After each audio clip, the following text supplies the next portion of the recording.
श्री श्री छठ पूजा समिति आप तमाम नगरवासियों का हार्दिक अभिनंदन करती है और करती ही रहेगी।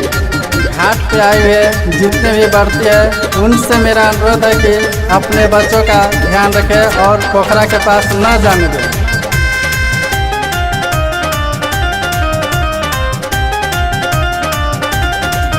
माई मनवा में श्रद्धा के रख के भूखी जो परबिया छठ के। माई मनवा में श्रद्धा के रख के भूखी जो परबिया छठ के। ए मैया मोरी चिंता जो छोड़ी करूँ व्यवस्था रुपैया के मिली रे सुखवा कटी रे दुखवा करूँ पूजाई छठी मैया के। मिली रे सुखवा कटी रे दुखवा करूँ पूजाई छठी मैया के। बोला बोला छठी मैया की।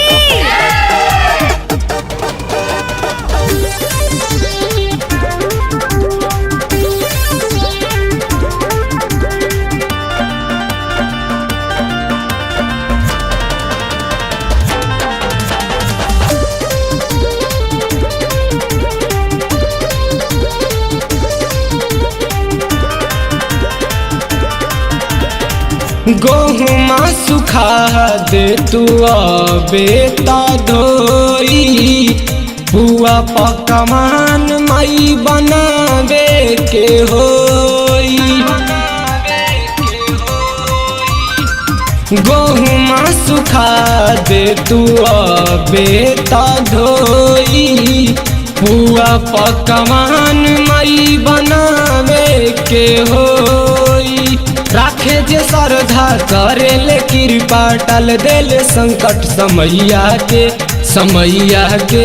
मिली रे सुखवा कटी रे दुखवा करूँ पूजाई छठी मैया के। मिली रे सुखवा कटी रे दुखवा करूँ पूजाई छठी मैया के। बोला बोला सूरज बाबा की।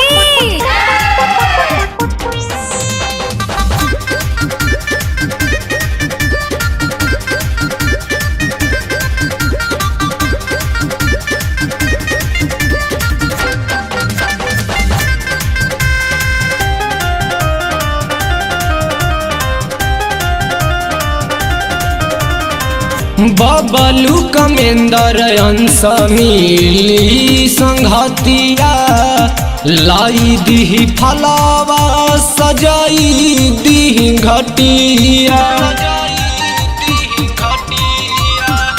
बबलू कमेंदर अंश मिली संघतिया लाई दीही फलावा सजाई दीही घटिया।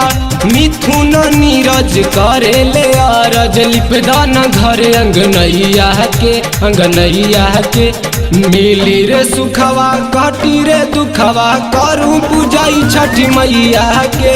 मिली रे सुखवा कटी रे दुखवा करूँ पूजाई छठी मैया के।